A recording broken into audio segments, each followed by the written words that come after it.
రాజకీయ పటిమతో దూసుకెళ్లిపోతున్న young leader గోర్ల Sairam Yadav గారు.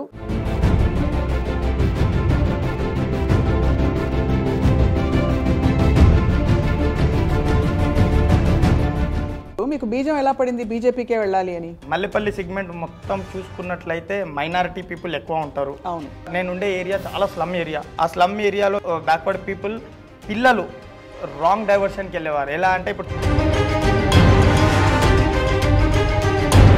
కాపాడుకోవాలి అన్న ఉద్దేశంతో ప్రయత్నం చేస్తున్న సమయంలో నాకు కొన్ని రిలీజన్ పార్టీసు చాలా ఇబ్బంది పెట్టాయి. నా బర్త్డే రోజు 200 మెంబర్స్ కేక్ కటింగ్ చేయించినప్పుడు ఆపోజిషన్ పార్టీ వాళ్ళు ఇలాంటి వాళ్ళతో ఎదుర్కోవాలి అని అనుకుంటే కేవలం భారతీయ జనతా పార్టీతోటే సాధ్యం. సనాతన ధర్మాన్ని వ్యతిరేకించే రాక్షసులకే మేము అగెన్స్ట్గా పనిచేస్తాం. మల్కాజిగిరితో మీరు ఎలా కనెక్ట్ అవుతారు? ఓబీసీ ఉంటారు, మైనారిటీస్ ఉంటారు, మళ్ళీ ఎస్సీలు ఉంటారు.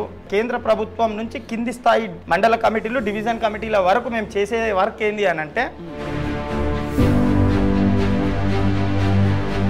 కాబట్టి ఎవరికి ఇచ్చినా కానీ కూడా ఈసారి మాత్రం ఖచ్చితంగా మల్కాజ్గిరిలో కాషాయ జెండా ఎగురుతుంది. మీ పార్టీలోనే చాలా బడా నాయకులు ఈ హాట్ సీట్ పై కన్నేసి ఉండొచ్చు కదా, సీనియర్ నాయకులు. అవును, వాళ్ళకి ఒక యువకుడిగా ఇది దక్కించుకుంటారని మీరు ఎలా చెప్తారు రామ్ యాదవ్ గారు? పార్టీలో చూసుకున్నట్లయితే టికెట్ అడిగే అర్హత అందరికీ ఉంది. అవును, మన దేశ ప్రధాని నరేంద్ర మోదీ గారు ఈసారి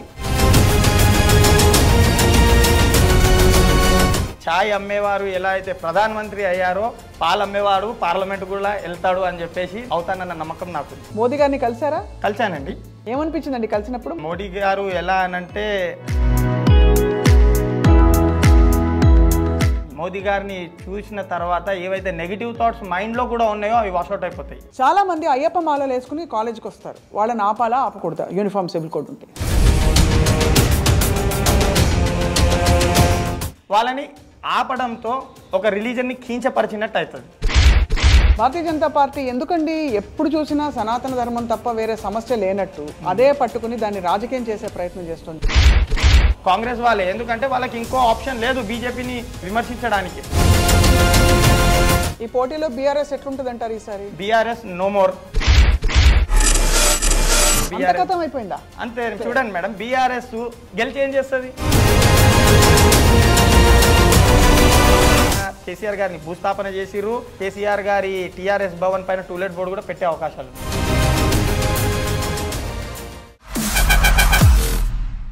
అందరికీ నమస్కారం. Welcome to this candid conversation.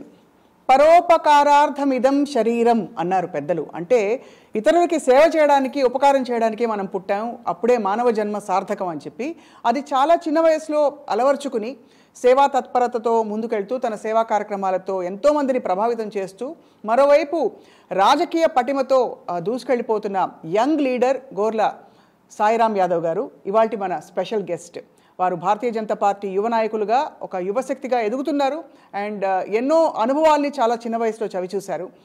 వారి గురించి మరిన్ని విషయాలు తెలుసుకుందాం. ఈసారి బహుశా ప్రత్యక్ష బరిలోకి దిగబోతున్నారని చెప్పి వినికిడి. సాయిరామ్ యాదవ్ గారు నమస్కారం అండి. నమస్కారం. ఎట్లున్నారు, ఏంటి సంగతి? నేను బాగున్నానండి, ఫైన్. మీరు ఎలా ఉన్నారు? నేను బాగున్నాను. ఎక్కడ మీరు proper sir? Born and బాటప్ in Hyderabad only. మన నాంపల్లి, మల్లెపల్లి. మీ గురించి అంటే చదువుతూ తెలుసుకుంటూ ఉంటే ఇంత చిన్న వయసులో ఇంత టైం ఎలా వచ్చిందా మీకు అనిపిస్తుంది. అంటే అంత మీరు ఎప్పుడు మొదలు పెట్టారండి మీ కార్యక్రమాలు, పబ్లిక్ లైఫ్లో మీ ఇన్వాల్వ్మెంట్ అది? అండ్ నేను స్కూల్ లైఫ్లో ఉన్నప్పటి నుంచే, అంటే స్కూల్లో కూడా నా ఫ్రెండ్స్ ఉన్నప్పుడు వాళ్ళకి నార్మల్గా ఎటువంటి చిన్న మొన్న సహాయం ఏవైతే ఉంటాయో అవి చేసుకుంటూ, అది చిన్నప్పటి నుంచే వచ్చిన అలవాటు. సో అలా చేసుకుంటూ స్కూలింగ్ ఫినిష్ అయిపోయిన తర్వాత ఇంటర్మీడియట్లో స్పోర్ట్స్ పరంగా కూడా చేసుకుంటూ, స్పోర్ట్స్లో కూడా ఎంతోమందికి అంటే ఏదైతే రిక్వైర్మెంట్ ఉందో నా వల్ల ఎంతవరకు సపోర్ట్ చేయగలుగుతానో అలా సపోర్ట్ చేసుకుంటూ ప్రయాణం మొదలుపెట్టాను. అదే స్కూలింగ్ అయిపోయినాక, ఇంటర్మీడియట్ అయిపోయిన తర్వాత నేను యాజ్ ఎ స్పోర్ట్స్ మ్యాన్ మా కంప్లీట్ కో-ఫాదర్స్ నుంచి మాకు రెజ్లింగ్ అనేది మా ఫ్యామిలీ కంటిన్యూస్ గా వస్తున్నది. ఇది నా మూడో తరం. ఇది మల్ల యుద్ధం అంటారా? మల్ల యుద్ధం నాది మూడో తరం. మా ఫాదర్ మంచి రెజ్లరు, మా బ్రదర్స్ నేషనల్ వరకు రిప్రజెంట్ చేయడం జరిగింది. నేను చాలా తక్కువగా రెజ్లింగ్ చేశాను, కానీ I have a complete knowledge on that. So father గారి డ్రీమ్ ఉండే, ఫాదర్ ఒక ఓన్ రెజ్లింగ్ సెంటర్ పెట్టి పూర్ పీపుల్స్కి మనం ఫ్రీ ట్రైనింగ్ ఇవ్వాలి, వాళ్ళలో ఉన్న టాలెంట్ని బయట చూపించాలని చెప్పేసి. సో అది ఎప్పుడూ ఫాదర్ నాతో డిస్కస్ చేసేవాళ్ళు. నేను కొద్దిగా ఫైనాన్షియల్గా స్ట్రాంగ్ అయిన తర్వాత మా నాన్నగారి ఆశయం నెరవేర్చడానికే మా నాన్నగారి పేరుపై ఓన్గా రెజ్లింగ్ సెంటర్ ఓపెన్ చేయడం జరిగింది. ఆ రెజ్లింగ్ సెంటర్లో ఇప్పటి వరకు 200 మెంబర్స్ రెజ్లర్స్ అండర్ ట్రైనీస్ ఉన్నారు. అందులో 43 members state gold medallist, 17 members national represented. మొన్న రీసెంట్గా చూసుకున్నట్లయితే నేషనల్లో కూడా బ్రాంజ్ మెడల్ నా సెంటర్కి రావడం జరిగింది. చాలా అయితే మీకు ఫుల్ కన్విక్షన్తో ముందరకెళ్తున్నారు. మీరు ఎప్పుడు లాస్ట్ రెజ్లింగ్ మ్యాచ్ ఎప్పుడు ఆడారు మీరు? నేను ఆడింది 96 నుంచి 2000 వరకు నేను ఆడాను. ఓకే. 2000 తర్వాత I started earning. Because earning చేస్తేనే నేను ఏమైనా చేయగలుగుతాము అన్న గట్టి నమ్మకంతో I stopped everything and entered into business. Just డయల్లో కూడా కొంత, అవును, జస్ట్ డయల్లో కూడా నేను చేశాను. Just Dial my journey was in the year of 2009 to 10-11 between as a team మేనేజర్గా నేను జస్ట్ డయల్. చాలా ఎంత అంటే మీకు ఎంత వైవిధ్యభరితమైన ప్రొఫైల్ ఉంది. అంటే ఒకవైపు రెజ్లింగ్, ఒకవైపు సోషల్ వర్క్, ఇంకోవైపు స్పోర్ట్స్ అన్నిటితో అంటే ఇతర స్పోర్ట్స్తో కూడా అనుబంధం ఉండడం, అండ్ మరోవైపు ఆఫ్ కోర్స్ రాజకీయాల్లోకి వచ్చారు. ఎలా ఉంది రాజకీయ జీవితం? ఫైన్, గోయింగ్ గ్రేట్ అండి. నేను 10 సంవత్సరాల నుంచి రాజకీయంలో ఉన్నాను. సో ఎలా అనంటే పార్టీ ఇచ్చిన కార్యక్రమాలు, సేవా కార్యక్రమాలు అన్ని విజయవంతంగా చేసుకుంటూ నాకు ఇచ్చిన బాధ్యతలు అన్ని పూర్తి చేసుకుంటూ ఇప్పుడు నాకు అవకాశం కల్పించాలి అని చెప్పేసి ఇప్పుడు నాకు రీసెంట్గా మన శ్రీకృష్ణ ధర్మ పరిషత్ అభిషేక్ అన్నగౌడ్ గారి ప్రోత్సాహంతో అన్నగారు మొన్న జరిగిన ప్రాణప్రతిష్ఠ కార్యక్రమం విజయ్ దివాస్ చాలా రంగరంగ వైభవంగా చేసుకున్నాము. చెప్పాలనుకుంటే తెలంగాణలోనే మా వేదిక శ్రీకృష్ణ ధర్మ పరిషత్ చేసిన వేదిక చాలా పెద్ద వేదిక ఉండే. ఆ వేదిక మీద ముఖ్య అతిథిగా డాక్టర్ లక్ష్మణ్ గారు వచ్చారు. డాక్టర్ లక్ష్మణ్ గారికి అన్నగారు అంటే చివరి క్షణం వరకు కూడా నాకు తెలీదు అన్నగారు నా పేరు చెప్తారని చెప్పేసి. అది ఇట్ వాజ్ టోటల్లీ అన్ఎక్స్పెక్టెడ్.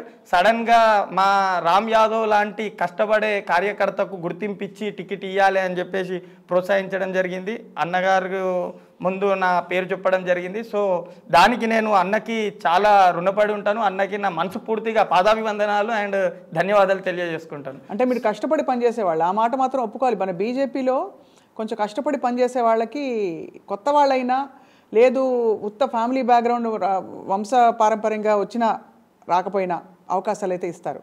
అవును, కష్టపడి పనిచేసే కార్యకర్తలకు మాత్రం 100% బీజేపీలో గుర్తింపు ఉంటుంది, ఎదుగుదల ఉంటుంది. ఇదైతే బల్లాగుద్ది చెప్పగలుగుతాం. కానీ మీరు బీజేపీలో జాయిన్ అయ్యేటప్పుడు మీకు బీజం ఎలా పడింది బీజేపీకే వెళ్ళాలి అని? అంటే రాజకీయ జీవితం మీద మీకు ఒక ఇంట్రెస్ట్ కలిగింది. ఇన్ని పార్టీలు ఉండగా వై బీజేపీ? అంటే నేను ఉండేది టోటల్లీ మల్లెపల్లి సెగ్మెంట్ మొత్తం చూసుకున్నట్లయితే మైనారిటీ పీపుల్ ఎక్కువ ఉంటారు. అవును. సో నేను చాలా మట్టుకు సేవా కార్యక్రమాలు ఎలా అనంటే నేను ఉండే ఏరియా చాలా స్లమ్ ఏరియా. ఆ స్లమ్ ఏరియాలో బ్యాక్వర్డ్ పీపుల్ పిల్లలు రాంగ్ డైవర్షన్కి వెళ్ళేవారు. ఎలా అంటే ఇప్పుడు చూసుకున్నట్లయితే 15-16 ఇయర్స్ వాళ్ళు సిగరెట్ తాగి గుట్కలు తిని అవి తిని లైఫ్ డ్రగ్స్ పాలు చేసుకుంటున్నారు. సో అలా కానియకుండా ఆ స్లమ్లో ఉన్న వాళ్ళు, ఆ స్లమ్లో సుమారు 7,000 మంది ఉంటారు. ఆ 7,000 మందిలో ఏరి చూసినా 7 మంది ఎడ్యుకేటెడ్ పీపుల్ వెళ్ళరు. సో అలాంటి స్లమ్ ఏరియా నా చుట్టుముట్టున్నది. అలాంటి వాళ్ళకి ఏమైనా చెయ్యాలి అన్న ఆలోచనతో నేను వాళ్ళని రెజ్లింగ్ సెంటర్లో ట్రైనింగ్ చేయిస్తూ ఆ రాంగ్ డైవర్జన్, ఆ డ్రగ్స్కి అడిక్ట్ కానియకుండా కాపాడుకోవాలి అన్న ఉద్దేశంతో ప్రయత్నం చేస్తున్న సమయంలో నాకు కొన్ని రిలీజన్ పార్టీసు చాలా ఇబ్బంది పెట్టాయి. ఎలా అనంటే నా వీడియో ఒకటి బాగా ట్రోలింగ్ అయ్యింది. ఎలా అనంటే నా స్టూడెంట్స్ నా అనుకునే వాళ్ళు నా బర్త్డే రోజు వచ్చి 200 మెంబర్స్ కేక్ కటింగ్ చేయించినప్పుడు వాళ్ళేదో వాళ్ళ చిన్న ఏజ్లో యూజ్ చేయని పదాలతో డ్యాన్స్ ఆడడం చేసారు. కాబట్టి ఆపోజిషన్ పార్టీ వాళ్ళు దాన్ని స్క్రోలింగ్ చేసి రాంగ్ ఇంపాక్ట్ తీసుకొచ్చి నాపై కేసులు అవి ఇవి కూడా బనాయించడం. జైలుకి వెళ్ళారు? వెళ్ళానండి, జైలుకి కూడా వెళ్ళాను. సో ఈ సందర్భంగానే నా పైన ఒత్తిడి చేసి రిమాండ్ చేయించడం జరిగింది. అప్పుడు అనుకున్నాను నేను వీళ్ళని కష్టపడి కాపాడుకున్నా కానీ కూడా నా విజన్ని వీళ్ళు అడ్డుకుంటున్నారు. వాళ్ళు ఏం చూసుకున్నారంటే నేను వీళ్ళని ఈ విధంగా ఏమన్నా సపోర్ట్ చేసుకొని వీళ్ళని మంచి దారికి తీసుకొని వెళితే నేను బలవంతుని అయిపోయి వాళ్ళ రాజకీయానికి ఎక్కడన్నా దెబ్బతీస్తానేమో అన్న ఉద్దేశంతో నన్ను బ్రేక్ చేయడానికే వాళ్ళు నాకు పోలీస్ కేసులు తప్పుడు కేసులు బనాయించి రిమాండ్ చేయించారు. రిమాండ్ చేయించిన తర్వాత నేను వచ్చినాక డిసైడ్ అయిపోయాను ఎలా అని అంటే ఇలాంటి వాళ్ళతో ఎదుర్కోవాలి అని అనుకుంటే కేవలం భారతీయ జనతా పార్టీతోటే సాధ్యం అని మీరు అనుకున్నారు. అనుకొని ఈ నాలో కూడా నేను కూడా కరోడు కట్టిన హిందూవాదిని, ఖచ్చితంగా సనాతన ధర్మాన్ని కాపాడే పార్టీ మన దేశంలో ఏదైనా ఉంది అని అంటే అది భారతీయ జనతా పార్టీయే అన్న ఉద్దేశంతో నేను భారతీయ జనతా పార్టీయే. కానీ ఆనెస్ట్గా రామ్ యాదవ్ గారు, ఈ మనది సెక్యులర్ దేశం కదా, మరి ఎవరో ఒక రాజకీయ పార్టీ తాలూకు వ్యక్తులు అలా ప్రవర్తించడం తప్ప, అది ఏ పార్టీ వాళ్ళు ఎవరి పట్ల ప్రవర్తించినా తప్పే. ఇప్పుడు ఉదాహరణకి మీ పార్టీకి సంబంధించిన రాజాసింగ్ గారు నోరు బారేసుకుంటారు, పరుషంగా మాట్లాడతారని ఆయన మీద ఒక ఇది ఉంది. ఎవరు ఎవరిని అట్లా మాట్లాడద్దు, మీరు అన్నది రైటే. కానీ సెక్యులర్ దేశంలో అందరినీ, మీరు అందులో మల్లెపల్లిలో పెరిగారు, కలుపుకుపోయే తత్వం మన దేశంలో ఉండాలని మీరు అనుకోరా? మీరు రామరాజ్యం గురించి మాట్లాడతారు ఉదాహరణకి, మొన్న రామ జన్మభూమి రామాలయ స్థాపన చాలా ఏళ్ల నాటి కళ నెరవేరిందని చెప్పారు కదా, మరి అందరినీ కలుపుకుపోవడం అనేది సాధ్యం కాదంటారా? ఎందుకు సాధ్యం కాదండి, అందరినీ కలుపుకొనే వెళ్తాం మేము. ఇప్పుడు అంటే నా గురించి పర్సనల్గా అడిగినట్లయితే నేను మీకు ఇప్పుడే చెప్పాను, నా సెంటర్లో 200 మంది స్టూడెంట్స్ ఉన్నారని. అందులో 10 to 15% మెంబర్స్ మైనారిటీస్ కూడా ఉన్నారు. వాళ్ళు వస్తే నేను వాళ్ళని కాదు అని అనను. మేము సనాతన ధర్మానికి అగెన్స్ట్ ఉన్న వాళ్ళకి, టెర్రరిజం వాళ్ళకే మేము అగెన్స్ట్. కానీ మైనారిటీ వాళ్ళతోటి మాకు సంబంధం లేదు అని కాదు. మా పార్టీలో మైనారిటీ మోర్చా అని చెప్పేసి కూడా ఒక విభాగం ఉంటుంది. మైనారిటీ మోర్చాకి ఒక అధ్యక్షుడు ఉంటాడు. బీజేపీలో మైనారిటీ మోర్చాకి అధ్యక్షులు ఉంటారు. ఆ అధ్యక్షులది కంప్లీట్ కమిటీ ఉంటుంది. కేవలం రాష్ట్రంలోనే అని కాదు, ప్రతి జిల్లాలో కూడా మైనారిటీ మోర్చా ఉంటుంది. మేము కేవలం ఈ సనాతన ధర్మాన్ని వ్యతిరేకించే రాక్షసులకే మేము అగెన్స్ట్గా పనిచేస్తాం. రైట్. సో మొత్తానికి అయితే మీరు మీ అజెండా బీజేపీతో నెరవేరుతుందని చెప్పి మీరు నమ్మి బీజేపీలోకి వచ్చారు. ఈ 10 ఏళ్ల ప్రయాణం ఎలా ఉంది మీకు? సక్సెస్ఫుల్గా ఉందండి. నేను ఏదైతే అనుకుంటున్నానో అది చేసుకుంటూ వస్తున్నాను. నాకు కూడా పార్టీతోటి అదే విధంగా సపోర్ట్ దొరుకుతుంది. పార్టీ నా నుంచి ఏదైతే కోరుకుంటుందో నేను వాళ్ళ పార్టీకి అందజేయగలుగుతున్నాను. కాబట్టి నేను ఎదుక్కుంటూ ఈరోజు నేను తెలంగాణ స్టేట్కి యువ మోర్చాలో స్పోర్ట్స్ కన్వీనర్గా ఎదిగాను. ఆ కష్టాన్ని చూసే మా అభిషేక్ అన్న గారు, ఈయన కెపాబిలిటీ ఉంది, ఈయన కెపాసిటీ ఉంది, హీ క్యాన్ డూ ఇట్ అన్న నమ్మకం అన్నగారికి కలిగింది. కాబట్టే నాకు పార్లమెంట్ టికెట్ ఇవ్వమని చెప్పేసి అడగడం జరిగింది. ఇప్పుడు మీరు మల్కాజిగిరి స్థానం అంటే హాట్ సీట్. అవునండి, అందరికీ తెలుసు, అతి పెద్ద పార్లమెంట్ నియోజకవర్గం దేశవ్యాప్తంగా. మల్కాజిగిరితో మీరు ఎలా కనెక్ట్ అవుతారు? అంటే అక్కడ ఉండే డెమోగ్రఫిక్స్, అంటే జనం, అక్కడ రకరకాల జనాలు ఉంటారు. మల్కాజిగిరిలో మనకి తమిళులు ఉంటారు, ఒక బ్రాహ్మిన్ ఓటు బ్యాంక్ ఉంది, మరోవైపు ఇతర ఓటు బ్యాంక్ బీసీలు ఉంటారు, అక్కడ చాలామంది మైనారిటీసు ఉంటారు. సో ఎలా కనెక్ట్ అవుతారు?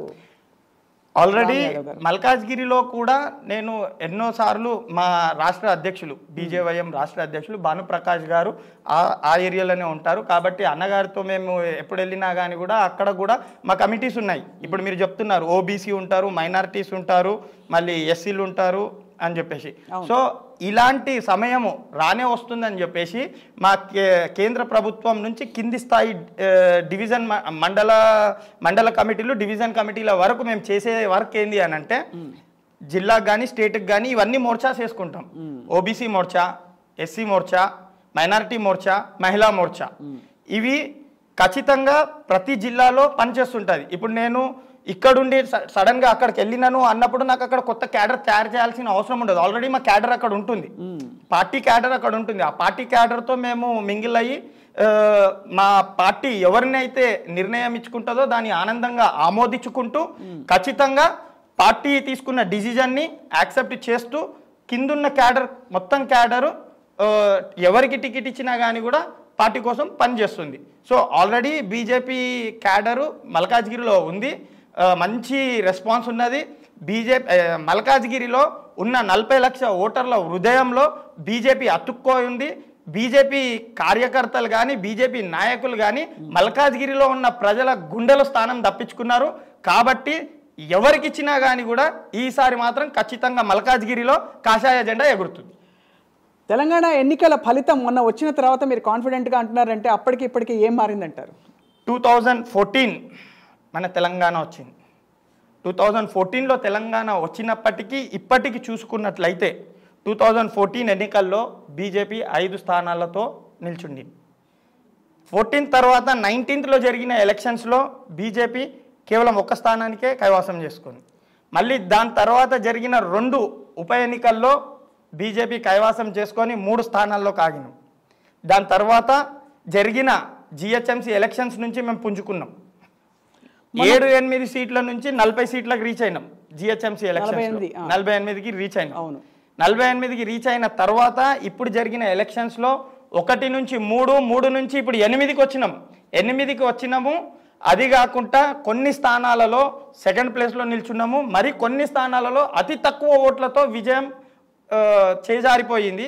కాబట్టి 3 నుంచి 8కి వచ్చినాము. 8 నుంచి మెల్లమెల్లగా అడుగులు ముందేస్తూ రాబోయే మన అసెంబ్లీ ఎలక్షన్లో 80 సీట్లు కొట్టి అధికారం చేదిక్కించుకుంటామని చెప్పి తెలియజేస్తుంది. ఇప్పుడు మిమ్మల్ని అభిషేక్ గౌడ్ గారు చాలా రికమెండ్ చేసిన మాట వాస్తవం.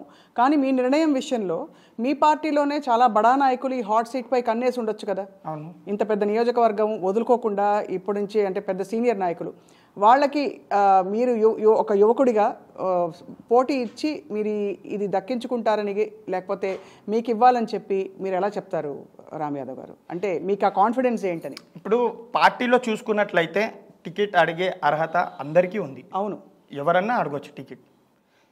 అది కాకుండా మన దేశ ప్రధాని నరేంద్ర మోదీ గారు ఈసారి తీసుకున్న నిర్ణయం ఏంటంటే యువకులకు ప్రోత్సహించడం. ఖచ్చితంగా ఈసారి యువకులకు ప్రోత్సహించి ఎక్కువ టికెట్లు కేటాయిస్తామని చెప్పేసి నరేంద్ర మోదీ గారు నిర్ణయించుకున్నారు. అదే కాకుండా పెద్ద నాయకులు మా పార్టీ నుంచి అడుగుతున్న వాళ్ళు ఈటల రాజేందర్ గారు.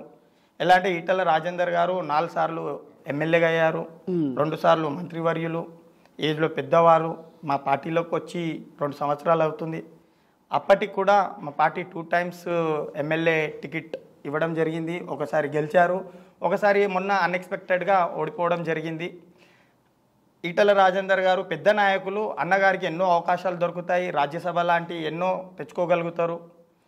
ఈసారి మాలాంటి యువకులకు ఇస్తే నెక్స్ట్ జనరేషన్లో ఉన్న వాళ్ళకి కాన్ఫిడెన్స్ పెరుగుతుంది, కొత్త వాళ్ళకి ప్రోత్సహిస్తుంది, అవకాశం ఇస్తుంది. పనిచేసే వాళ్ళకి ఆల్రెడీ బీజేపీకి ఒక పేరుంది.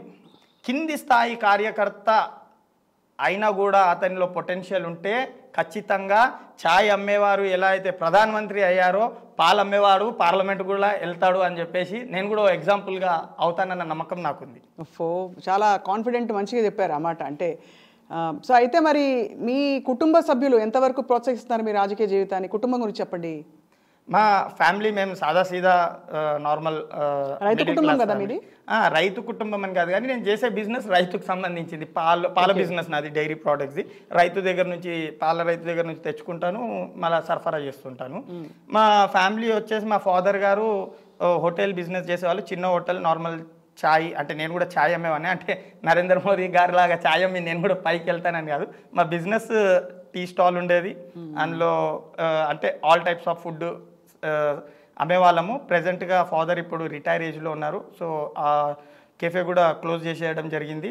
అన్నగారు టిఫిన్ సెంటర్ నడిపిస్తారు, నేను డైరీ ప్రోడక్ట్ బిజినెస్ చేస్తాను. మా వైఫ్ హోమ్ మేకర్, మా మదరు హోమ్ మేకర్, నాకు 2 పిల్లలు, వాళ్ళు స్కూల్కి వెళ్తారు, 3rd class, 1st class. Settled అంటే ఏదో కథలో ఉండే కుటుంబంలా ఉంది మీది. అంటే అమ్మ ఇంటి పట్టున ఉండడం అవన్నీ కథల్లో వింటూ ఉంటాం ఇట్లా. బట్ ఎనీవే, బట్ వాళ్ళందరూ మీ పొలిటికల్ లైఫ్ని సపోర్ట్ చేస్తున్నారు, సపోర్ట్ చేస్తున్నారు కాబట్టి సక్సెస్ఫుల్గా నేను 10 years నుంచి జర్నీ చేసిన ఎటువంటి అడ్డంకాలు నాకు ఫ్యామిలీ నుంచి రాలేదు. ఇంటర్మీడియట్ తర్వాత మీ చదువు ఎందుకు ఆపేశారు సాయిరామ్ గారు? నేను బిజినెస్లో చాలా ఇంట్రెస్టెడ్. ఎందుకనంటే బిజినెస్ చేస్తే నేను మంచిగా ఎదగగలుగుతానన్న నమ్మకంతో నేను బిజినెస్ ఫీల్డ్లోకి వెళ్ళిపోయాను. ఆ తర్వాత ఇంకా మళ్ళీ చదువుకోవాలనిపించలేదా? అంటే మళ్ళీ బిజినెస్లో సక్సెస్ఫుల్ అయిపోయారు కాబట్టి అదే పుంజుకుంది. ఇక బిజినెస్లో సక్సెస్ఫుల్ అయిపోయిన తర్వాత బిజినెస్, ఈ పాలిటిక్స్, నా రెజ్లింగ్ సెంటరు ప్రజల్లో ఉండడానికనే టైం సరిపోయింది. ఇక పేపర్ చదువుకోవడం, రాజకీయ జీవితం చదువుకోనికనే టైం అయిపోయింది. హిందీ వస్తుందా మీకు? వస్తుందండి. హిందీ కూడా అంటే ఇక్కడే పుట్టి పెరిగారు కాబట్టి హిందీ పక్కాగా వస్తూ ఉండొచ్చు మీకు. అంటే రేపు మీరు ఒకవేళ మీకు అవకాశం వచ్చి మీరు గెలిచి పార్లమెంట్లోకి వెళ్తే మీరు మాట్లాడగలరు హిందీలో స్పష్టంగా స్పష్టంగా. And you speak English also? Yeah, but not complete 100% fluency, but I can speak and manage. Right. Ram Yadav గారు, ఒక మాట అడుగుతాను, ఓపెన్గా చెప్పండి. భారతీయ జనతా పార్టీ ఎందుకండి ఎప్పుడు చూసినా సనాతన ధర్మం తప్ప వేరే సమస్య లేనట్టు అదే పట్టుకుని దాన్ని రాజకీయం చేసే ప్రయత్నం చేస్తుంది. దేశవ్యాప్తంగా అనే నానుడిని అనే ఒక ఒక ఒక ముద్రని ఎందుకు మూటగట్టుకున్నారు? సమస్యలు లేవా? పేదరికం లేదా? చూసేవాళ్ళు అటువైపే చూస్తుంటారు. ఎటువైపు బీజేపీ ఎప్పుడు సనాతన ధర్మాన్ని పట్టుకొని నడుస్తుంది, సనాతన ధర్మం గురించే చేస్తుంది అని చూసేవాళ్ళు. అంటే ఐడియాలజికల్గా ప్రజలు అందరూ అన్నిటిపైన అవగాహన ఉంది. బీజేపీ ఏ విధంగా ఈ 10 సంవత్సరాల నుంచి పరిపాలించుకుంటా మన దేశాన్ని ఎంత అభివృద్ధి చేసింది అనేది అందరికీ తెలుసు. మీరు వేసిన క్వశ్చన్ ఎలా అని అంటే జస్ట్ ఇది కాంగ్రెస్ వాళ్ళ క్వశ్చన్ ఎలా అని అంటే బీజేపీకి కేవలం సనాతన ధర్మాన్ని అడ్డం పెట్టుకొని రాజకీయం చేస్తుంది అని చెప్పే విమర్శన కాంగ్రెస్ వాళ్ళే. ఎందుకంటే వాళ్ళకి ఇంకో ఆప్షన్ లేదు బీజేపీని విమర్శించడానికి. ఎందుకంటే BJP party is completely successful in total India. 150 కోట్ల ప్రజలకి బీజేపీ పైన నమ్మకం ఉంది. చూసుకున్నట్లయితే 10 సంవత్సరాల ముందు మన జీడిపి మనం 10-12 స్థానంలో ఉండే, ఈరోజు చూసుకున్నట్లయితే 4వ స్థానంలో ఉన్నాము. మనం ఫస్ట్కి రావాలి అనుకుంటే ఖచ్చితంగా అది కేవలం నరేంద్ర మోదీ గారు ఉంటేనే రాగలుగుతుంది అని చెప్పేసి భారతదేశంలో ఉన్న 140 కోట్ల జనాభా నిర్ణయం తీసుకున్నారు. ఖచ్చితంగా 24 వరకు మనం ఫస్ట్ ప్లేస్లో వస్తాము. ఈసారి 3వసారి ముచ్చటగా నరేంద్ర మోదీ గారు అబ్కి బార్ 400 పార్ అన్న వినాదాన్ని ఖచ్చితంగా తీసుకుంటూ సెంట్రల్లో మళ్ళీ మోదీ గారు పరిపాలిస్తారని నేను తెలియజేస్తున్నాను. అంటే మీరు సరే కాన్ఫిడెంట్గా చెప్తున్నారు, కానీ నేను అడగడానికి దాని నేపథ్యం ఏంటంటే ఇక్కడ హైదరాబాద్లో కూడా భాగ్యలక్ష్మి ఆలయం దగ్గరే మీ కార్యక్రమాలు మొదలు పెడతారు. అక్కడికి వెళ్ళి మొత్తం అంటే ఏదో ఒక స్లోగన్ చెప్పేసి వస్తారు. కారణం ఏంటంటారు? ఇప్పుడు భాగ్యనగర్ అమ్మవారి టెంపుల్ దగ్గరికి మేము వెళ్ళడానికి ముఖ్య కారణం ఏంది అని అంటే హైదరాబాద్ని మేము భాగ్యనగర్ అని పిలుచుకుంటాం. ఇప్పుడు ఎగ్జాంపుల్ చెప్తున్నాను. నేను ఈరోజు బయటికి వెళ్ళేటప్పుడు ఇంట్లో ఉన్న టెంపుల్లో మొక్కుకొని మా ఇంటి దేవుణ్ణి మొక్కుకొని నేను బయటికి వెళ్తాను. ఓకే. సో భాగ్యనగర్కి ఇంటి దేవతగా నమ్ముతాం మేము. భాగ్యనగర్ అమ్మవారి టెంపుల్కి మేము చేసే ఏ శుభకార్యం అయినా కూడా మా భాగ్యనగర్ ఇంటి దేవతగా నమ్ముకున్న అమ్మవారి దగ్గరికి అందరం వెళ్ళి అమ్మవారికి మొక్కుకొని మేము చేయబట్టే కార్యక్రమం విజయవంతంగా కావాలి, దానికి మీ ఆశీస్సులు మాతో ఉండాలి అని అమ్మవారిని వేడుకొని అక్కడి నుంచి మొదలు పెడతాం. చాలామందికి ఎన్నో సెంటిమెంట్స్ ఉంటాయి. నేను ఇక్కడికి వెళ్ళి ఇప్పుడు ఎగ్జాంపుల్ మదర్ సెంటిమెంట్, నేను ఏది తెచ్చినా మా అమ్మగారి చేతికి ఇచ్చి నేను చేస్తేనే నాకు మంచిగా అనిపిస్తుంది అని ఎంతోమంది ఉంటారు. ఫాదర్తో చేస్తేనే మంచిగా ఉంటుంది అని అనుకుంటారు. మా బీజేపీ పార్టీ మన తెలంగాణలో మేము ఒక సెంటిమెంట్గా నమ్ముతాం. మేము చేసే ఏ పనైనా కూడా అమ్మవారి దగ్గరికి వెళ్ళి చేసినట్లయితే అది ఘన విజయం అవుతుందని. ఎగ్జాంపుల్గా చెప్పాలి అని అంటే మా బండి సంజయ్ అన్న గారు చేపట్టిన పాదయాత్ర కార్యక్రమం మీరు కూడా చూశారనుకుంటా. అమ్మవారి టెంపుల్ దగ్గర నుంచి మొదలు పెట్టుకున్నాము, అది సక్సెస్ఫుల్గా కంప్లీట్ చేసుకున్నాం. అది సక్సెస్ఫుల్ కంప్లీట్. ఆయన ఓడిపోయారు కదా మొన్న, ఎందుకు? అమ్మవారి ఆశీస్సులు ఉన్నాయి కదా, ఎంపీగా గెలిచారు కదా అంటే అంటారు. ఆ తర్వాత గెలుపు ఓటమిలు ఉన్నాయి. ఇప్పుడు ఇందిరాగాంధీ కూడా ఎన్నో ఓడిపోయింది. ఇట్లా సెంటిమెంట్ పెట్టుకోలే కదా, ఓడిపోతారు. మీరు అన్నది రైటే, కానీ నేను అనేది అమ్మవారు ఇలా మొక్కుతే అన్ని విజయవంతం అవుతాయనే నమ్మకాన్ని కూడా మేము అడగట్లేదు, ప్రశ్నించట్లేదు.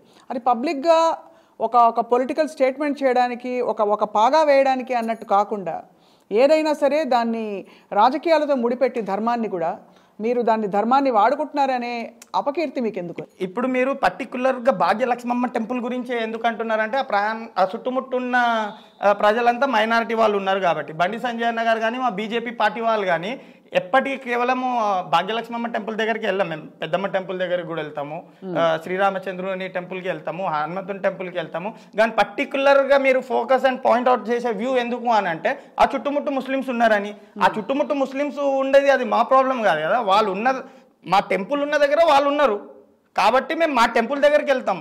దాన్ని భూతద్దంతో పెట్టేసి ఆ చుట్టుముట్టు ముస్లిమ్స్ ఉన్నారు, ఆ ముస్లిమ్స్కి ఏదో అక్కడున్న హిందువులకి ఇంపాక్ట్ రావాలి అని చెప్పేసి మీరు అక్కడికే వెళ్తున్నారు అని చెప్పేసి వేరే పార్టీ వాళ్ళు విమర్శించుకుంటే అది మా సంబంధం కాదు. మీరు అన్నది రైటే, అంటే ఎవరైనా ఎక్కడికైనా వెళ్ళొచ్చు. ఇప్పుడు అది వాళ్ళ ఏరియా అని కాదు, మీ ఏరియా కాదని కాదు, అలాగే మీరుండే ఇంకో ఏరియాలోకి వాళ్ళు రాకూడదని కాదు. అవును, ఆ మాత్రం భారతదేశం అందరికీ చెందిందని ఒప్పుకుంటారు లేదా? ఒప్పుకుంటాం. అది అయితే మీరు కలలుగానే భారతదేశం ఎలా ఉంటుంది అనుకుంటున్నారు అంటే ఈ సనాతన ధర్మం అనే అజెండా పెట్టుకున్న మీరంటే రామ్ యాదవ్ గారు కావచ్చు, బీజేపీ కావచ్చు, అజెండా ఎలా ఉంటుందని మీరు భావిస్తున్నారు? మైనారిటీలు ఎలా ఉండాలని భావిస్తున్నారు? క్రిస్టియన్స్కి ఏమాత్రం హక్కులు ఉన్నాయంటున్నారు? ఇతర మతస్థులు, సిక్కులు కావచ్చు, జైనులు, బౌద్ధులు, ఇంకా అసలు నా దేవుడే నమ్మని వాళ్ళు చాలామంది ఉన్నారు, సెక్యులర్ వాదులు చాలామంది ఉన్నారు, ఎవరిది వాళ్ళు చేసుకుంటే ఇష్టం, వాళ్ళ ఇష్టం అనే, వీళ్ళందరికీ ఏ స్థానం కల్పిస్తున్నారు రామ్ యాదవ్ గారు మీ దృష్టిలో? అందరికీ ఒకటే స్థానం కల్పించే ప్రయత్నం నరేంద్ర మోదీ గారు చేస్తున్నారు. ఇప్పుడు మీకు తెలిసినట్టయితే యూనిఫామ్ సివిల్ కోడ్ గురించి కూడా డిస్కస్ చేస్తున్నారు. యూనిఫామ్ సివిల్ కోడ్ వచ్చేసింది అంటే అందరూ ఈక్వల్ అంటే అయిపోతారు. మరి మీరు ఈక్వల్ అంటే బొట్టు గిట్టు ఈ కండువా కాషా కండువా లేకుండా మీరు బయటికి పోతారా? ఎన్నోసార్లు వెళ్తాం. ఎందుకు వెళ్ళాము? మేము మా సిద్ధాంతం తెలుసుకోవడానికి మా సిద్ధాంతం పరంగా మేము టెంపుల్కి వెళ్ళినప్పుడు టెంపుల్కి ఎలా వెళ్ళాలో అలాగే వెళ్తాము. కాలేజ్కి వెళ్ళేటప్పుడు కాలేజ్కి ఎలా వెళ్ళాలో అలాగే వెళ్తాము. బాగుంది. చాలామంది నేను అడిగినప్పుడు ఈ ప్రశ్నకి సమాధానంగా ఏమంటారంటే, చాలామంది అయ్యప్ప మాలలు వేసుకుని కాలేజీకి వస్తారు. అయ్యప్ప మాలలు వేసుకున్నప్పుడు వాళ్ళని ఆపాలా ఆపకూడదా యూనిఫామ్ సివిల్ కోడ్ ఉంటే? ఇది సనాతన ధర్మానికి సంబంధించింది కాబట్టి వాళ్ళని ఆపడంతో ఒక రిలీజన్ని కించపరిచినట్టు అవుతుంది. అవును. ఎలాగైతే మీరు ఫలానా వేషధారణ, ఈ మతము, ఈ ధర్మం ఇట్లా ఉద్దు అందరూ ఒక్క దిక్కు ఒక్కలాగా ఉండాలి అని అంటున్నారు, అయ్యప్ప మాల వేసుకుని కాలేజీకి వెళ్ళడం కానీ, ఆఫీసులకు వెళ్ళడం కానీ, లేదు కాషాయ వస్త్రాలు ధరించి ఒక రాష్ట్రానికి ముఖ్యమంత్రిగా ఉండడం కానీ, ఇవన్నీ కూడా యూనిఫామ్ సివిల్ కోడ్కి వ్యతిరేకం. మరి అవన్నీ మారుతాయా అని అడుగుతున్నా. అది ఖచ్చితంగా మారాలి అన్నప్పుడు ఆ కోర్ట్ యూనిఫామ్ సివిల్ కోడ్ అమలు చేశారు అని అంటే ఖచ్చితంగా మారుతాయి. అదే నేను తెలుసుకోవడానికి అడుగుతున్నాను. యాక్ట్ వచ్చేసింది అని అంటే ఖచ్చితంగా దానికి కట్టుబడి ఉండాల్సిందే. అదే కాబట్టి అందరం కట్టుబడి ఉంటామే. నాకొకటి రూలు, మీకొక రూలు, వాళ్ళకో రూల్, వీళ్ళకో రూల్ కాదు, అందరికి ఒకటే రూల్. కానీ మీరు ఒక వైవిధ్యభరితమైన హైదరాబాద్లో పెరిగారు రామ్ యాదవ్ గారు, కానీ ప్రజలకి మీరు అన్నిటికీ అతీతంగా సేవ చేశారు. ఇప్పుడు కోవిడ్లో ఆయన ఏ వర్గం, ఏ జాతి, ఏ కులం చూసుకోరు కదా, అందరికీ మీరు సేవ చేశారు. ఆ సేవా కార్యక్రమాలు చేసేటప్పుడు ఈ పార్టీలు పక్కన పెడితే మీకు మనసుకి ఏమనిపిస్తుందండి? అంటే సేవా కార్యక్రమం సేవ చేస్తున్న సమయంలో పార్టీ అని కాదు, ఎవరు ఇబ్బందిలో ఉన్నప్పుడు ఖచ్చితంగా మనం ముందుకు రావాల్సిందే. ఇప్పుడు డాక్టర్ ఎలా అయితే డాక్టరీ చేసిన తర్వాత పేషెంట్ ఎవరు వచ్చినా కానీ కూడా ఆయన జాబ్ కర్తవ్యం ఎలా అయితే చేస్తారో, మేము కూడా పార్టీలోకి వచ్చిన తర్వాత ప్రజాప్రతినిధి అయిన తర్వాత ఖచ్చితంగా ఇక అన్ని పక్కకు పెట్టేసి నా ఎజెండా పబ్లిక్కి సేవ చేయాలి. సో వాళ్ళు ఎవరైనా ఉండని ఆ సేవ అనేది ఖచ్చితంగా చేయడం జరుగుతుంది. ఇప్పుడు పార్టీలో పెద్ద పెద్ద నాయకులతో మీకు సత్సంబంధాలు ఎలా ఉన్నాయండి? మీకు కిషన్ రెడ్డి గారు కావచ్చు, బండి సంజయ్ గారు కావచ్చు, అందరితో నాకు బాగున్నాయి. అంటే నేనుండే ఏరియాకి కిషన్ రెడ్డి గారే మన పార్లమెంట్ సభ్యులు, మా రాష్ట్ర అధ్యక్షులు. నేను ఉండేది మల్లెపల్లి, అది సికింద్రాబాద్ సెగ్మెంట్ కిందకి వస్తుంది. కాబట్టి అన్నగారితో మంచి పరిచయాలు ఉన్నాయి. బండి సంజయ్ అన్నగారు రాష్ట్ర అధ్యక్షులు ఉన్న సమయం నుంచి నాకు మంచి అటాచ్మెంట్ ఉంది అన్నగారితో. నేను చేసే కొన్ని ఈవెంట్స్కి అన్నగారికి పిలిపించడం జరిగింది. అదేవిధంగా నేను కోవిడ్లో చేసిన ఎన్నో కార్యక్రమాలకి కిషన్ రెడ్డి గారు కూడా రావడం జరిగింది, ఎంకరేజ్మెంట్ చేయడం జరిగింది. ఆ కార్యక్రమాలు ఎన్నో విజయవంతంగా చేసుకున్నాను. భారతదేశానికి ఇప్పుడున్న అనేక సమస్యలకి, అంటే యువత పెడదోవ పట్టడం, మీరు అన్నారు కదా, కొన్ని అలవాట్ల నుంచి మానిపించడానికి నేను ఇలా కుస్తీ రెజ్లింగ్ అకాడమీ పెట్టి వాళ్ళందరినీ నేర్పించి తీర్చిదిద్దేవాడిని అని చెప్పి, ఇట్లా ఇప్పుడుండే సమస్యలకి పాశ్చాత్య దేశాల ప్రభావం కావచ్చు, దానికి పరిష్కారం ఏంటనుకుంటున్నారు సాయిరామ్ గారు?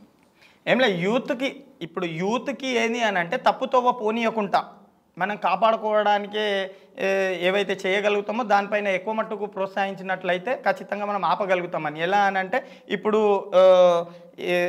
ఎలక్షన్స్లో గెలిచిన వాళ్ళు ఎవరున్నా కానీ కూడా ఏరియా వైజ్గా వ్యాయామశాలలు అలాంటివి పెట్టుకున్నట్లయితే వాళ్ళు పొద్దున్న లేచి వాళ్ళ రొటీన్ లైఫ్ నుంచి రాంగ్ రొటీన్ లైఫ్లో ఉన్న వాళ్ళని మలుపు తిప్పడానికే ఎక్సర్సైజ్ లాంటివి, గుడ్ ఫుడ్ లాంటివి, డైట్ లాంటివి అలాంటివి మనం అలవాటు చేయడానికి ప్రయత్నం చేస్తే 100కు 100% కారేమో కానీ 100లో 10% అయినా కానీ కూడా 10% మందిని కాపాడుకున్న వాళ్ళం అవుతాం కదా. 10% మందిని చూసి మిగిలిన 90% వాళ్ళు మారుతారేమో అన్న నమ్మకం. సో అయితే కన్స్ట్రక్టివ్గా వాళ్ళకి ఏదో ఇవ్వాల్సిన అవసరం ఉంది. అవును, తప్పకుండా ఇవ్వాల్సిన అవసరం ఉంటుంది.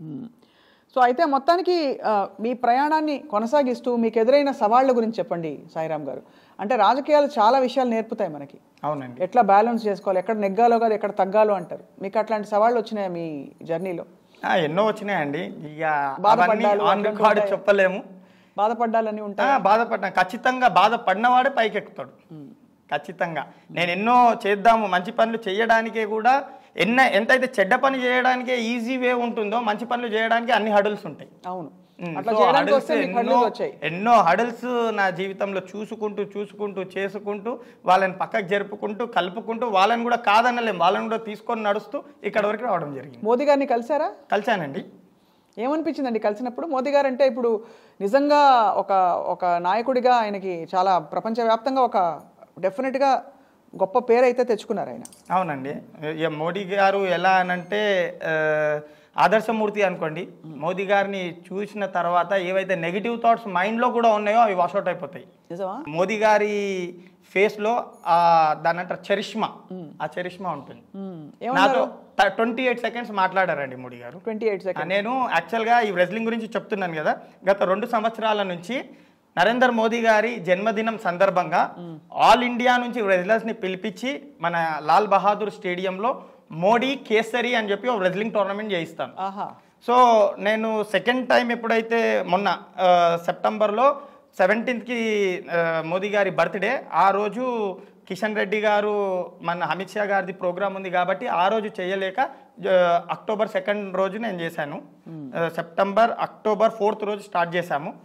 దానికి ముందు నేను మోదీ గారికి లెటర్ వేశాను, ఇట్లా మేము అంటే పిఎంఓకి మోదీ కేసరి చేయడం జరుగుతుంది అని చెప్పేసి. సో అది మోదీ గారికి రీచ్ అయ్యింది. నేను ఎప్పుడైతే ఎల్బీ స్టేడియంలో మోదీ గారితో కలిసినప్పుడు నేను తెలియజేశాను, ఇట్లా నేను మోదీ కేసరి చేయడం జరుగుతుంది, ఇట్లా లాస్ట్ టైం కూడా చేయించాను అని చెప్పేసి చెప్తే ఓకే వెరీ గుడ్, బనారస్కి రెండోసారి కలవనికి అన్నట్టు నాకు మోదీ గారు తెలియజేశారు. ఓకే, అంటే ఖుషి అయిపోయి ఉంటారు మీరు? చాలా ఆనందంగా, చాలా సంతోషంగా. అంటే నేను తీసుకున్న మోటో, నేను చేసే కార్యక్రమం మోదీ గారికి తెలవాలనుకున్నాను, తెలిసింది. మోదీ కేసరి సార్తో కలిసిన తర్వాత సక్సెస్ అయ్యింది అని చెప్పేసి నా మనసు అనిపించింది. ఈ కృష్ణ ధర్మ పరిషత్ ఏంటండి?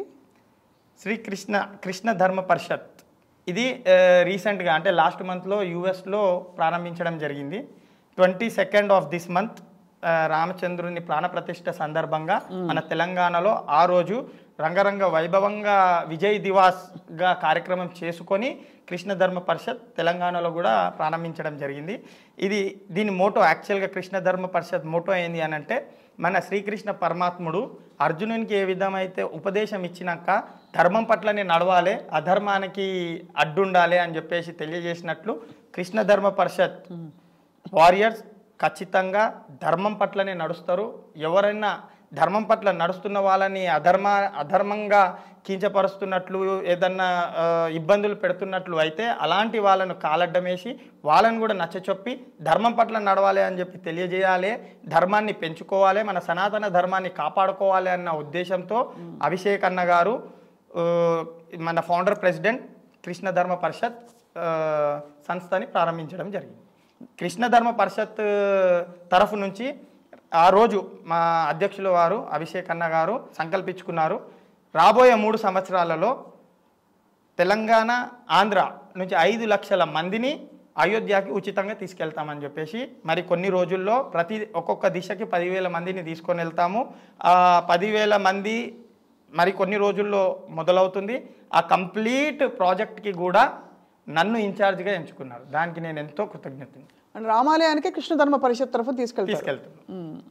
ఇప్పుడు అన్నిటికీ మూలం దేవుడు ఒక్కడే కదండి? అవునండి. సనాతన ధర్మంలో కూడా మరి ఇన్ని రూపాలు ఉన్నాయి కదా, ఇన్ని రూపాయలని మనం సైమల్టేనియస్గా రామరాజ్యాన్ని ఓవైపు, కృష్ణ ధర్మ సంస్థాపన ఇంకోవైపు ఇంత చెప్తే మనకి అంటే ప్రజలకు ఏ విధమైన సందేశం ఇద్దాం అనుకుంటున్నారు? భగవంతుడు ఒక్కడే, అవునా? సనాతన ధర్మంలో అలాగే ఉంది కదా. అవునండి. మరి భగవంతుడికి ఇన్ని రూపాలు ఉన్నాయి కదా, మీరు అన్నిటినీ అలా బలపరుచుకుంటూ పోతే ఎవరికి ఇష్టం వచ్చినట్టు వాళ్ళు మొక్కండి లేకపోతే? అలా అని కాదండి. యాక్చువల్గా ఇన్ని రూపాలు అంటే నేను కేవలం 2 ఎగ్జాంపుల్గా చెప్తాను. ఇప్పుడు శ్రీరామచంద్రుని రూపంలో శ్రీరామచంద్రులు రావడానికి కారణం ఏంటి అని అంటే ఇన్ ఫ్యూచర్లో ప్రజలకి ఏ విధంగా అన్న తమ్ములు కుటుంబము ఒకళ్ళకొకళ్ళు ఏ విధంగా రెస్పెక్ట్ ఉంటుంది అది తెలియజేయడానికే ఆ రూపం ఎత్తడం జరిగింది. ఇప్పుడు రాముల వారు లక్ష్మణుల వారు సొంత అన్నదమ్ములు గారు, ఒక తల్లి పిల్లలు గారు, అయినా కానీ కూడా ఇప్పుడున్న జనరేషన్కి కూడా రాబోయే జనరేషన్కి కూడా ఉంటే అన్నదమ్ములు శ్రీరామచంద్రుల్లాగా లక్ష్మణుల్లాగా ఉండాలి అని చెప్పేసి తెలియజేస్తారు. ఎందుకు తెలియజేస్తారంటే వాళ్ళు ఏ విధంగా ఉండే అనేది ఆ రామాయణం చూస్తే అర్థమవుతుంది. సో దానికి ఆ రామాయణం అనే సబ్జెక్టు ఇదే మహాభారతంకి వచ్చేస్తే సచ్ ఔర్ झूठ का फैसला दिखाने के लिए श्री कृष्ण जी को महाभारत का संस्था चलाना पड़ा। ధర్మ సంస్థాపనార్థాయ సంభవామి యుగే యుగే, అదే కదండి కృష్ణుడి. మరి ఇవన్నీ మీరు చెప్పేవన్నీ కూడా ఈ సందేశాలన్నీ హిందువులకే కదండి? అవునండి, ఎందుకంటే ఇది వేరే అంటే ఇది హిందువులకే అని కాదండి, మేము చెప్పే లాంగ్వేజ్ సనాతన ధర్మ లాంగ్వేజ్, దాన్ని ఎవరైనా అన్వయించుకోవాలంటారు. అన్నదమ్ములు కలిసిమెలిసి ఉండడం అనేది మంచి పద్ధతి. ఇప్పుడు దాన్ని మేము ఉర్దూలో చెప్పండి అని అంటే మాకు ఉర్దూ రాదు కదా, అందుకే మేము మాకు వచ్చిన లాంగ్వేజ్ లో చెప్తాం, దాన్ని మీరు అర్థం చేసుకొని వాడుకోండి. అర్థమైంది. కాబట్టి మీరు అనేది ఏంటంటే మౌలిక సూత్రాలు ఏమున్నాయో ఈ యుగంలో, ద్వాపర యుగంలో, త్రేతాయుగంలో అవి అందరికీ వర్తింపజేసేలాగా తీసుకెళ్లాలన్నది మీ అజెండా అంటున్నారు. అవునండి, రైట్. చాలా అయితే ఇప్పుడు కష్టపడి మీరు సేవా కార్యక్రమాలు కొనసాగిస్తున్నారు. ఎప్పుడు కూడా పార్టీకి లోబడి ఉంటానని మీరు మొదటి నుంచి చెప్తూ వచ్చారు. అంటే పార్టీ ఏ నిర్ణయం తీసుకున్నా కూడా అని చెప్పి ఒక సేవకుడిగా ఏం చెప్పదలుచుకున్నారు ఈరోజు ప్రజలకి, మల్కాజ్గిరి ప్రజలకి సాయిరామ్ యాదవ్ గారు? మల్కాజ్గిరి ప్రజలకి నేను తెలియజేయడం ఏందనగా, వచ్చే ఎన్నికల్లో బీజేపీని గెలిపించుకున్నట్లయితే అది నేను కానివ్వండి, ఎవరైనా కానివ్వండి, బీజేపీ పార్టీని గెలిపించుకోవాలి. నన్ను గెలిపించుకున్నట్లయితే నేను మల్కాజ్గిరి ప్రజలకు బలమై పార్లమెంట్లో మల్కాజ్గిరికి మధ్యలో బ్రిడ్జినై కావాల్సిన రిక్వైర్మెంట్ పైన నేను పనిచేస్తూ, నేను నమ్ముతున్న శ్రీరామచంద్రుని పైన ఒట్టేసి చెప్తున్నాను, 24/7 మల్కాజ్గిరి ప్రజలకు అందుబాటులో ఉంటా. మొన్ననే చూసినట్లయితే నిర్మలా సీతారామన్ గారు చెప్పారు 1 crore డబుల్ బెడ్రూమ్ ఇల్లులను పంపిణీ చేయడం జరిగింది. రాబోయే రోజుల్లో 2 కోట్ల ఇల్లులను మేము కేటాయిస్తామని, ఆ 2 కోట్ల ఇల్లుల ఏవైతే డబుల్ బెడ్రూమ్లు కేటాయిస్తారో అందులో నుంచి మా మల్కాజ్గిరి ప్రజలకు రిక్వైర్మెంట్ ఉన్న వాళ్లకు 5 లక్షల డబుల్ బెడ్రూమ్ ఇల్లులు ఇక్కడ తీసుకురావడానికే నా కంఠంలో ప్రాణం ఉన్నంత వరకు పోట్లాడతాను, ఇక్కడికి తీసుకొని వస్తానని చెప్పేసి తెలియజేస్తాను. ఎట్లాగో అంటే ఇక్కడి నుంచే కట్టాలి కదా, తీసుకుని రావడం అంటే మీరు ఇక్కడే అంటే ఆ అప్రూవల్ తీసుకొచ్చి కడతానంటున్నారు. అంటే అక్కడ నుంచి మనకి నిధులు కానీ ఏమైనా వచ్చినాయంటేనే ఇక్కడ చేయగలుగుతాం కదా. మరి గట్టి పోటీ ఉంది ఇప్పుడు ఈసారి కాంగ్రెస్ తోటి. కాంగ్రెస్ బాగా పుంజుకుంటుంది కదా ఈ మధ్య, ఏమంటారు సాయిరామ్ యాదవ్ గారు? కాంగ్రెస్ స్ట్రాటజీ కాంగ్రెస్ దగ్గర, మా స్ట్రాటజీ మా దగ్గర. అక్కడ గట్టి పోటీ ఉన్నది. కాంగ్రెస్ నుంచి ఎవరున్నా కానీ కూడా ఆయన కాంగ్రెస్ పార్టీ అభ్యర్థి, నేను బీజేపీ పార్టీ అభ్యర్థి. నేను ఎట్లయితే మా పార్టీకి అభ్యర్థినో వాళ్ళ పార్టీకి అభ్యర్థి, అంతేగాని ఇంకా వేరే విజన్తో చూడం. ఇప్పుడు ఎంత పెద్ద లీడర్ ఉన్నా కానీ కూడా ఓటేసి నిర్ణయం తీసుకోవాల్సిన వాళ్ళు మల్కాజ్గిరి ప్రజలు. మల్కాజ్గిరి ప్రజల గుండెలో మా స్థానం ఉన్నదని చెప్పేసి మేము గట్టిగా నమ్ముతాము, ఖచ్చితంగా గెలుస్తాం. ఈ పోటీలో బీఆర్ఎస్ ఎట్లుంటుంది అంటారు ఈసారి? BRS no more. అంతేనా? No more BRS. అయిపోయిందా? అంతే. బీఆర్ఎస్ ఇప్పుడు చూడండి మేడం, బీఆర్ఎస్ గెలిచి ఏం చేస్తుంది? సెంట్రల్లో గవర్నమెంట్ ఫామ్ చేస్తుందా? చేయలేదు కదా. BRS is no more. ప్రజలకు తెలిసిపోయింది బీఆర్ఎస్ చేసిన రాక్షస పాలన, నిజాంకి స్ఫూర్తిగా తీసుకొని పరిపాలించిన కేసీఆర్ గారిని భూస్థాపన చేసిర్రు. మరికొన్ని రోజులు ఈ ఎలక్షన్స్ అయిపోయిన తర్వాత చూసుకున్నట్లయితే నాకు తెలిసి మన కేసీఆర్ గారి టీఆర్ఎస్ భవన్ పైన టూలెట్ బోర్డు కూడా పెట్టే అవకాశాలు ఉన్నాయి. అంతే? అంత కాన్ఫిడెంట్ ఉన్నారా? అంత కాన్ఫిడెన్స్. రేపు మళ్ళీ రిటర్న్ ఆఫ్ ద డ్రాగన్ లాగా మళ్ళీ టైగర్ తిరిగి వస్తే ఏం చేస్తారు? టైగర్ తిరిగి రావడానికి ఆడ అవకాశమే లేదు. ఇప్పుడు టైగర్ ని మైదానంలోకి వెళ్ళి బయటికి వెళ్ళగొట్టేసిర్రు, చుట్టుముట్టు జాలీలు కట్టేసిర్రు, రావడానికి పోటీ మీకు కాంగ్రెస్ కి? అంతే, మాకు కాంగ్రెస్ కే. అంటే అండ్ మీరు తాడో పేడో తేల్చుకోవడానికి సిద్ధంగా ఉన్నాం. మళ్ళీ యుద్ధానికి రెడీగా ఉన్నారు, బరిలోకి దిగారు సాయిరామ్ యాదవ్ గారు. గోర్ల సాయిరామ్ యాదవ్ గారు, మీకు అభినందనలు. Wishing you all the very best. Thank you అండి. Thank you so much.